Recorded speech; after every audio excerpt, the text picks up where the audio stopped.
"Ma'am, I need you to step outside right now. The HOA president has filed a trespassing complaint." Those were the first words out of the young deputy's mouth. He stood stiffly at the foot of my porch steps, his brown uniform crisp, one hand already resting on his holster. Behind him, red and blue lights pulsed across the pines that framed my lakefront cabin. And there she was, Karen Langford, president of the Cedar Ridge Lake Homeowners Association, standing beside him with her arms crossed and her lips pursed like she'd just bitten into a lemon, nose up, smug and righteous, as if my porch reeked of something foul. I didn't move, didn't even flinch. I just rocked gently in my chair, sipped my coffee, and looked out at the silver water shimmering in the morning light. Then I turned to the deputy.com and steady and said, "You might want to call your supervisor, or better yet, the county commissioner.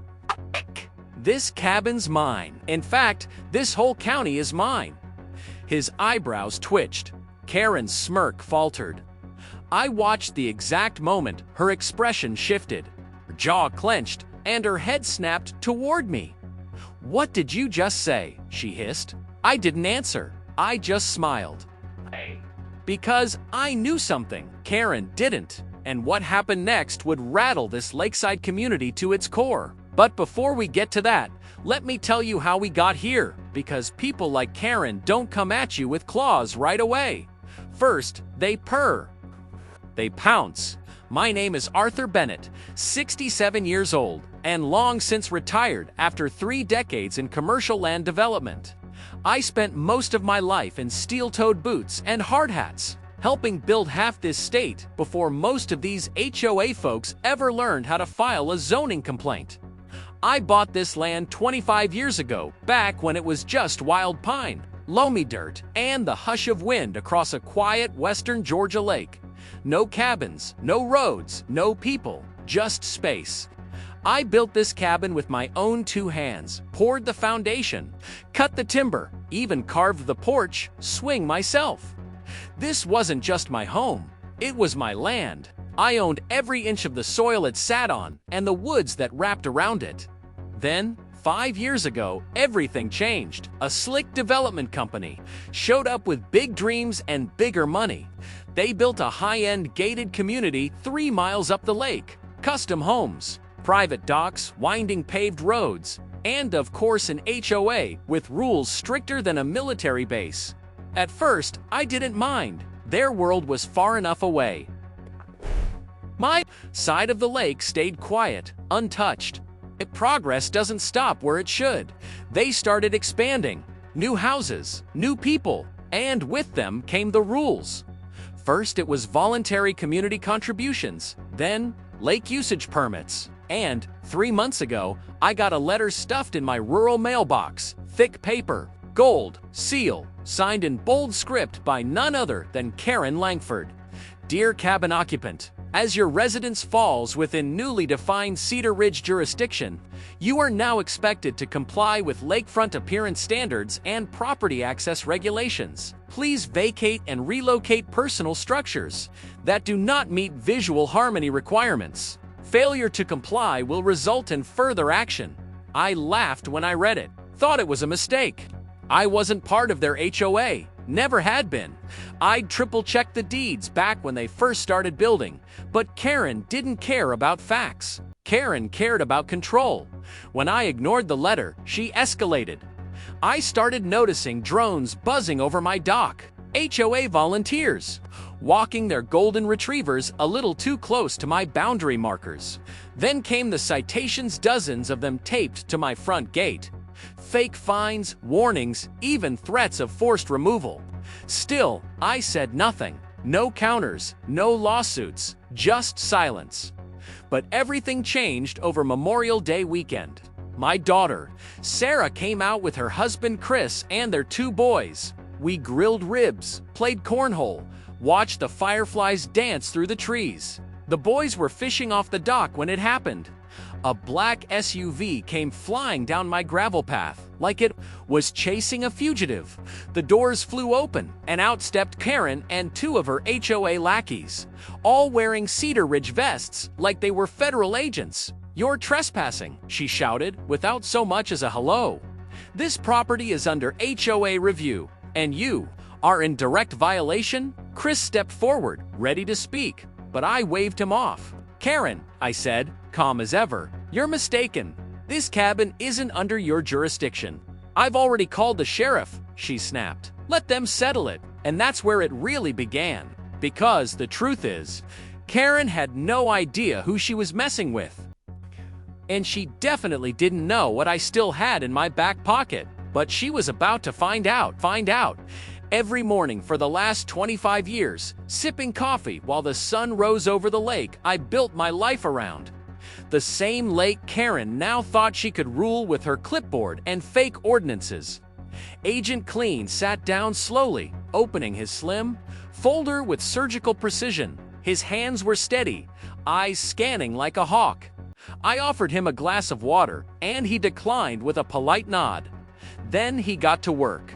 "This is regarding filings from 2012 to present," he said. "There are discrepancies flagged involving land depreciation schedules, timber tax credits, and conservation easements." I almost smiled. Of course, those would be the red flags. I'd written the rules that made them legal in the first place. "I've got all those records in my filing cabinet," I said calmly, "indexed and time-stamped. Would you like originals or scanned copies?" He paused, surprised, "Scanned, if possible." I nodded and walked over to the cabinet.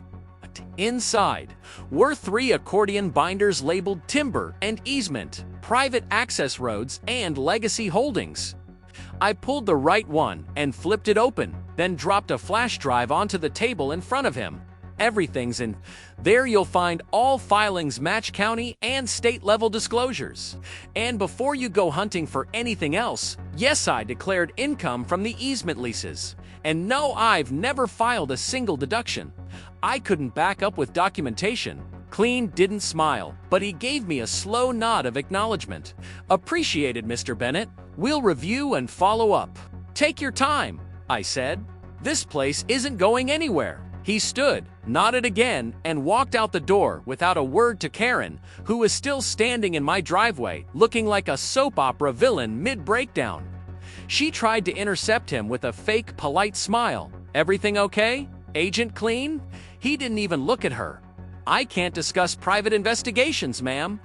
He climbed into the car, started the engine, and rolled off quietly, leaving a cloud of dust and a deathly silence behind. Karen didn't say a word. She just stared at me, and I smiled. "You really thought you could bury me in bureaucracy?" I asked. She didn't answer. "I've been playing this game longer than you've been alive, Karen, while you were buying HOA handbooks and color-coded clipboards. I was helping write the regulations you just broke with that illegal pipe. Okay, I own the land. You built your power trip on." Her face was stone, but her eyes were panicking. And now, I was just getting started. Walter's voice cracked. He stepped forward, offering his hand. I shook it, firm and steady, watching Lacey out of the corner of my eye. She looked like she'd seen something that changed her. She glanced down at her shoes, then back up at me. "I'm sorry about the fire," she said, barely above a whisper. My mom's on the HOA board." She didn't know what Karen was planning, but she heard Karen on the phone talking about you, about how you needed to be removed. I think she was planning something worse. I narrowed my eyes. "You sure about that?" She nodded, swallowing hard. "My mom told her she was going too far. Karen threatened to have her removed from the board if she didn't stay quiet." Walter took a deep breath. "We're done staying quiet, Mr. Bennett. The HOA is supposed to help people, not threaten them. That fire crossed the line for everyone. We want to help." I studied him for a long moment. Then I slowly nodded. "Then help me expose her, not just to the town, to the state." He blinked. "The state." I walked toward my porch, motioned for them to follow, and sat down in my rocker. The morning light was breaking through the trees now, scattering gold across the lake like a promise. Karen Langford's violated at least a dozen state codes, from unlawful easement access to fire safety violations to environmental tampering. And with that gate fire, she's committed a felony. maybe more than one. Walter and Lacey sat on the porch steps, listening. I've got the footage, I've got documentation, but what I don't have is numbers people willing to stand up and say enough is enough. That's where you come in. Lacey glanced at her dad, then back at me. What do you need? I smiled, slow and quiet. Testimony from anyone who's been harassed, fined, threatened, or lied to by that HOA, and witnesses who can back up what she said and done behind closed doors. Walter leaned forward, nodding. You'll have it. All of it. Good, I thought. Because Karen had picked a fight, she didn't understand him. She wasn't just going to lose her board seat. She was about to lose everything. The next 48 hours moved fast. Ellie filed formal charges with the district attorney, including evidence from the wildlife cams, drone tracking logs, and a timeline cross-referenced with every complaint Karen had lodged. Sheriff Cole, now armed with video footage, issued a warrant. But the moment of truth came at the special emergency HOA meeting 2 nights later. Packed again, more than last time. Folks standing outside the windows trying to hear. Karen arrived. 15 minutes late, sunglasses on, no clipboard this time. When she walked into that room and saw me sitting in the front row waiting, her face tightened. She tried to smile. She tried to spin it, but this time, there was no spinning left. I stood once more, folder in hand, and said clearly, Karen Langford, you're no longer fit to represent this community. You've broken laws, abused power, and endangered lives. I hereby motion, backed by over 75 signed resident affidavits, that you be removed permanently from your position as HOA president. And for once, she had no words. The vote wasn't even close. Unanimous. Karen didn't storm out this time. She slumped into her chair like the air had been sucked out of her. And when the sheriff walked into the room 10 minutes later, cuffs in hand, no one stopped him. She was done. When I got back to my cabin that night, the ashes of my old gate still lingered in the soil, but something else lingered too. Peace. Real peace, the kind you fight for, the kind you build with your own 2 hands, and the kind no HOA president, no clipboard tyrant, no drone with a camera could ever take away. I sat in my rocker as the sun dipped behind the pines, poured myself a glass of sweet tea, and listened. Just the water, the wind, the land, mine, forever, forever. This mess burning gates, fake complaints. Veterans and families chased off their own property. This wasn't what a neighborhood was supposed to be. Lacey stepped forward, voice unsure. My boyfriend's granddad is a veteran, she said, softly, and I saw what Karen posted on Facebook about your land. About how she laughed when they tried to condemn your cabin. It didn't feel right. Something stirred in my chest. People were waking up. I appreciate you coming by, I said. It means a lot. Walter looked around, lowered his voice, and pulled something from his coat. A sealed envelope. This is a signed statement, he said. I'm resigning from the HOA board. Inside are details about Karen's private emails. She had a back channel with the permit clerk, kept it hidden from the rest of us. I didn't know until last week. I took the envelope and tucked it into my coat. After they left, I walked down to the water's edge behind the cabin. The lake reflected the trees like glass. My wife used to say, peace isn't the absence of noise. It's the quiet inside your heart when the noise doesn't reach you. But this noise was reaching everyone now. By the next town meeting, 5 more board members had either resigned or filed complaints against Karen. The HOA was splintering, and still, she clung to her position like a queen in a burning castle. Then came the final straw. Sheriff Cole called me on a Thursday morning. We confirmed the car. He said, it's Karen's cousins, registered under a shared policy. They were seen together on a diner cam that night. Will you arrest her? Not yet. But her house is being searched today. Judge signed off. County's going in now. I froze. Her house. Yep. Warrant signed this morning. Her HOA records are officially under seizure. By noon, a crowd had gathered outside Karen's house. I didn't go, but neighbors said she came out screaming. Tried to grab a folder from one of the officers, claimed the fire was a setup. No one believed her. Not anymore. The next day, I got a letter not from the HOA, but from her. One shaky page in blue ink. You don't know what you've done. You think this makes you some kind of hero? I built this community. I made it safe. Now you've handed it over to chaos.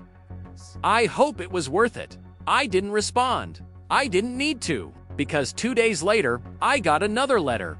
This one, from the County Development Board, due to confirmed ethics violations, permit fraud, and misuse of county resources, the Cedar Ridge Homeowners Association charter is hereby revoked. All authority is dissolved. All current board members are removed, effective immediately. It was over.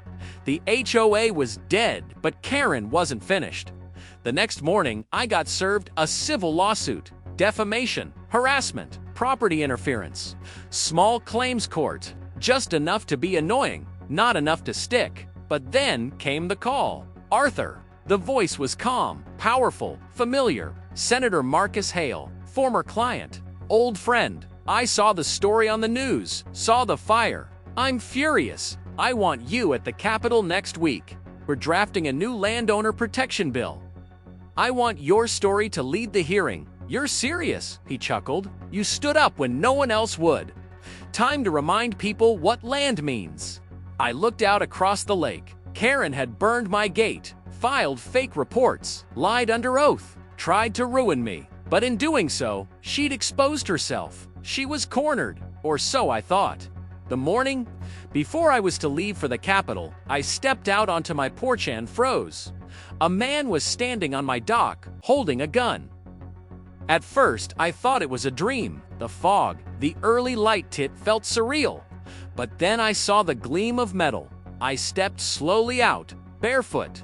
Morning, I said calmly. He turned, mid-40s, dark cap, cheap sunglasses, unshaven. He wasn't local. You Bennett. He took a step forward. Friend of a friend.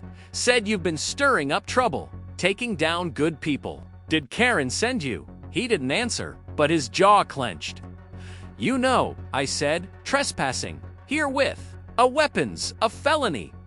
I ain't here for a lecture, old man. His hand tightened on the grip. The sheriff's office was 15 minutes away. But I wasn't scared, because behind the firewood pile by the stairs was a black box. Inside, a silent alarm button.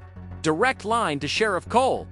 I stepped back, slow and casual. You don't want to do this? I have to. She paid me half, said, you ruined her life. You mean the life she built on threats and lies, on locking people in their homes? She's good people. No, I said, she's a scared woman who lost control. He raised the gun. That's when I moved, not for a weapon for. The button, click, alarm sent. Now I just had to survive. He stepped off the dock, gun aimed at my chest. If you're gonna shoot me, I said, do it. But no, this 3 trail cams are watching you. One already flagged your face. One got your plate when you pulled in, and one streaming straight to the sheriff's phone. His hand wavered. You're lying. No, son, I don't lie. I record tires crunched on gravel. Sheriff Cole's cruiser appeared, followed by another, silent, swift. They surrounded him in seconds. He dropped the gun and hit his knees. Karen's last desperate move had failed. As they cuffed him, he shouted something about being promised immunity. Sheriff Cole walked up to me. You all right? Never better, I said. And I hate to say it, but I feel sorry. For him, Karen doesn't fight clean. No, Cole said. She fights desperate. The news broke before sunset. HOA president linked to attempted armed assault.